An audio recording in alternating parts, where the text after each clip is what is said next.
këtë e ringjalli Faikonica në... Flamuri u zbulua nga Faikonica. Do më thënë, a i arriti në konkluzionin që ky ishte flamuri shqiptarëve. A i bëri research, vajti dhe arriti, kjo ishte stema të cilët kishin kastriotët. Okay? Dhe flamuri i familjes kastriotëve, flamuri Gjonit dhe i herojt tonë kombëtar, Gjergj Kastriotit, u bë flamuri kombës shqiptar. Si kundër duhet të ishte ashtu, sepse Shqipëria në gjithë historinë e saj, në qoftë se mund të them, e marrim vazhdimisht, mund të them që patjetër nuk ka kuptim pa Gjergj Kastriotin si figurë. Do të thënë, nëse ti flet për Shqipërinë, ti patjetër ta përmendësh Gjergj Kastriotin. Dhe kurse si figurë shtetformuese, sidomos në kapërcyllin e viteve që po flasim, patjetër që ngelet atë byllfrashi. Jashtëzakonshëm. Një jashtëzakonshëm. Duke shkuar prap, tani kjo ishte situata e brendshme, por ishin edhe interesat e fuqive të mëdhaja të asaj kohe. Sidomos të Austro-Hungarisë. Sidomos të Austro-Hungarisë, por edhe të Italisë. Të dyave bashkë. Pse? Sepse ato nuk donin daljen e Serbisë në detin Adriatik. Donin që kjo të pengohej me të gjitha mënyrat. Italia për interesat që kishte me Florën, kurse Austro-Hungaria ishte kundër politikave ruse në Ballkan. Nuk donte. Por, duhet thënë që nëse ne kemi një komb, tani patjetër Austro-Hungaria kishte interesat e veta. E mbështeti Shqipërinë diku fort dhe diku më pak. Okay? Është ajo shprehje e ministrit të jashtëm Kontit Berthold që thotë që Shqipëria, po e perifrazoj, do ekzistojnë mbi bajonetat e ushtarëve austro-hungarez në një bisedë të tij. Dhe jemi ne që ta mbrojmë me bajonetat tona. Por, ne duhet të jemi mirënjohës për atë që Perandoria Habsburgëve, Perandoria Austro-Hungareze ka bërë për Shqipërinë, sepse në një mënyrë ose në tjetër ata e garantuan edhe atë Shqipëri të cënuar, minimaliste, Shqipërinë politike, themi, që doli si rezultat i konferencës Londrës vitin 1913. Pra, ishte ndërgjegjësimi i popullit shqiptar, përpjekjet e mëdha të gjithë shqiptarëve pozitiv që e donin atë dheun, Ismail Qemalit, Luiç Gurakuqit, që është figurë jashtëzakonisht e lartë, Isa Boletinit, fisëve të Malësisë, shqiptarëve në jug, shqiptarëve në mes, të cilët në një mënyrë ose në tjetër ndonse kërkesat nuk ishin arritur në momentin që thoshin që ne duhet shkëputemi përfundimisht nga perandoria turke, e kuptonin që kështu nuk mund të vazhdojmë. Është një moment në historinë e Shqipërisë, në janarin e vitit 1912, sulmi i forcave të Isa Boletinit mbi Shkupin. U mor Shkupi. Shkupi u mor. Në atë kohë ishte hedhur ideja që të kishte një shtet shqiptar me të gjitha territoret, me 4 vilajetet. Me 4 vilajetet. Dhe nuk u vazhdua më te kjo ide, pati një tërheqje. A është kjo një gabim historik që e vuajmë dhe sot? Patjetër, po mendojmë se nuk them se ishim 100% gati, Rafael, sepse në atë kohë ishim akoma të dyzuar. Sa shumë duhet i kërkojmë në Turqisë? Domethënë, po të shikojmë për shembull memorandumi i Greçës ose libri i Kuq, që u bën sel Skelmendit, me Luiç Gurakuqi dhe Ismail Qemali, okay.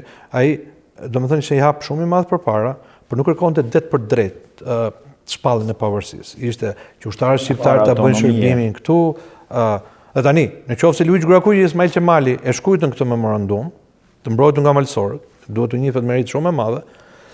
Atëherë, mendoj që edhe ata po shikonin se si do shkojnë situatat, domethënë çështja ishte se këtu duhet marrësh vendime të shpejta. Një situatë sjell një tjetër, një situatë sjell një tjetër, domethënë atëherë, dhe kjo është ajo që Ismail Qemali kuptoi mirë, ishte diplomat shumë i zoti, jashtëzakonisht i zoti, edhe njeri i veprimit. Nuk mund thjesht të thuash që ishte dorë fort, po i kuptonte situatat dhe vepronte shpejt. Ishte ajo që kuptoi që nëse shqiptarët nuk shpallin pavarësinë, atëherë rrezikoi ekzistenca e kombës shqiptar. Nuk do ishte as kjo Shqipëri që është sot. Po, në rrëfimin tonë historik, Ismail Qemali paraqitet si figura kyçe dhe është. Po realisht, sa mbështetje kishte ai pas vetes në ato momente? Ja përmendëm disa figura të tjera, ju përmendët. Tani, shiko, Ismail Qemali jetonte ndërmjet disa shteteve, si themi, okay? Dikur ishte në Afrikë, pastaj erdhi në Greqi, ishte në Stamboll, ishte deputet në parlamentin turk. Domethënë, ai ishte më pranë vendit në cilin ai shikonte se si shkonin ngjarjet. Dhe ky vendi ishte Stambolli, patjetër sepse aty do merreshin vendime.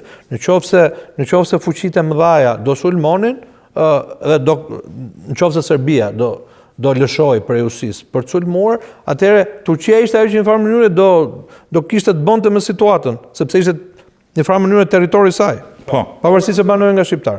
Kështu që Ismail Qemali, duke kuptuar këtë, shkon në Bukuresht, shkon me Luiz Gurakuqin. Të dy shkojnë atje. Ishte ajo shoqëria Dituria që ishte në Bukuresht, një vatër shumë e fortë.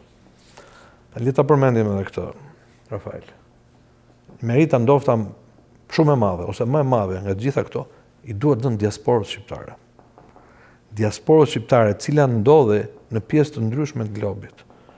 Diasporë ndodhe në Bukuresht, kishte diasporë e cila ishte në Itali, sidomos Arboreshët, me djalin e Garibaldit, bën një Ettore Garibaldin, bën një luftë shumë të madhe, dhe sidomos diaspora e dashur e Shteteve të Bashkuara të Amerikës, e cila në atë kohë ishte plotësisht e ndërgjegjësuar dhe bëri të gjitha përpjekjet në një farë mënyrë që zëri shqiptarëve dëgjojë përpara instancave të administratës amerikane. Jemi në vitin 1909, në vitin 1912, Wilson u bë president. Për 1912 është një vit larg 1913-s. Pastaj vjen Traktati i Versailles, ishte 8 vjet president Wilsoni. Në 1909 ishte Howard Taft, ai ishte president. Kështu që kjo diasporë, për shembull një figurë si Elena Gjika, çfarë rrugë zgjodhi ajo për të përkrahur çështën shqiptare? Ajo takohet me një poet shumë të madh amerikan, Henry Wadsworth Longfellow, edhe frymëzon atë që shkruajtur poemën Skënderbeu, që e ka përkthyer Fanoli në shqip, që është një kryevepër në anglisht edhe një akoma më kryevepër në shqip. Kemi biseduar një pas në duket për atë poem. Do më thënë, atëri kjo çfarë bën? Atëri kjo tregon që ky kom që ka Skënderbeun për hero kombëtar është një kom të cilit duhet t'i ushtrojmë vëmendje. Duhet ta kemi idenë se kush janë. Nuk duhet i lëmë vetëm këtë përpjekje që kanë nga të gjitha anët duke u sulmuar. Pra, ka të tjerë si janë i Vreto, Koto Hoxhi, jashtëzakonshëm Koto Hoxhi, njeri jashtëzakonshëm. Domethënë që ose pak më përpara është Hoxha Tasini me një kulturë fenomenale. Për të mos folur për të dy vëllezërit e tjerë Frashëri, për Samiun, që ishte filozof, dhe për atë që quhet Bilbili i gjuhës shqipe, Naim Frashëri.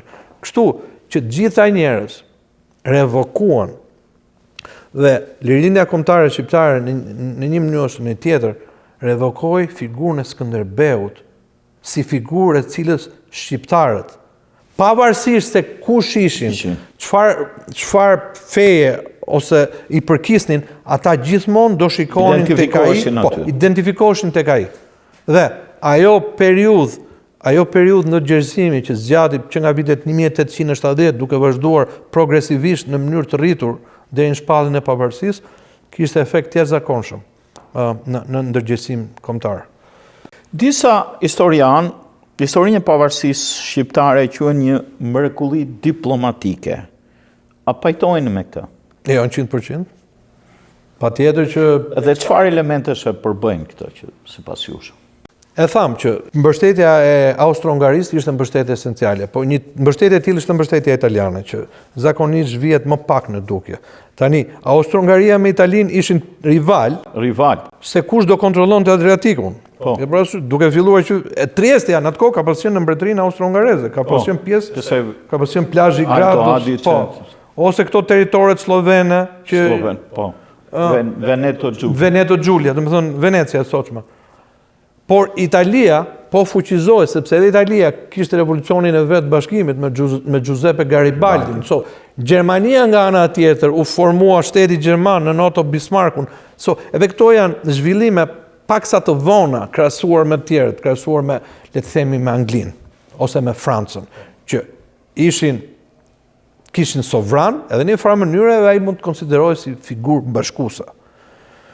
Por që themi që është 100% mrekulli diplomatike, për këtë nuk jam dakord, sepse atëherë duhet mohuar që edhe shqiptarët nuk bën asgjë në këtë pikë. Domethënë nuk u bë betejë e Kaçanikut me Idris Eferin. ushton Gryka e Kaçanikut, morën zjarr këto gurët e malit, për mbi çallmat e Anadolit ndizen hutat e shqiptarit. Është ajo këngë që ne gjithë e dim. Ose marrja e Shkupit që thënë nga Isa Boletini, ose kryengritjet e tjera të mëparshme që kishin ndodhur që nga viti 1878, në vitin 1800 që vazhduan deri në vitin 1881, derisa u shtyp lidhja e Prizrenit. Në një studim që bëra kohët e fundit është një shkrim me një gazetar italian 2 javë pas shpalljes pavarësisë dhe e mbyll shkrimin e tij. Shqipëria nuk u bë, sepse superfuqit i referohet Austro-Hungarisë dhe Italisë të dyr, e donin Shqipërinë që të ishte për vete. Para to donin që Shqipëria mos ta kishte pala tjetër, do me thënë, Austro-Hungaria mos e kishte Italia, ose Italia mos e kishte Austro-Hungaria, është një, se kisha dëgjuar më parë. Dhe këtu vihet në parë rivaliteti që ekzistonte ndërmjet këtyre dy fuqive, ato gjithë secila shikonin interesat e veta. Po. Në një skakjerë shau të përgjithshme globale, në fund fare, çdo kom ka për të parë fillimisht interesat e veta, sidomos në këtë lloj kohe për cilën flasim. Mund të flasim edhe për kombet e tjera, mund të flasim edhe për Francën, ose për Anglinë. Anglia, mbas luftës ruso-turke, Anglia dërgoi flotën në Egjen në vitin që u nënshkroi traktati Shën Stefanit. Ajo e detyroi Rusinë që të shkonte në Berlin, se s'kishte për të vajt atje. Edhe Franca nga ana tjetër donte që të kishte një farë stabiliteti në Ballkan, por fatkeqësisht, duhet i vëmë fajin vetes. Në Francë ka pas një ndikim shumë të madh historiografia serbe për një kohë shumë gjatë. Ata e kanë mbytur, e kanë elmuar pusin, poison the well, me ideologjinë e tyre. Ke parasysh me idetë e tyre, që shqiptarë nuk meritojnë të janë kom, shqiptarë janë njerëz tegër, shqiptarë papritur dolën në Ballkan në shekullin e 12, 11. Kështu thonë ata, bile kam bërë shkrim kohët e fundit.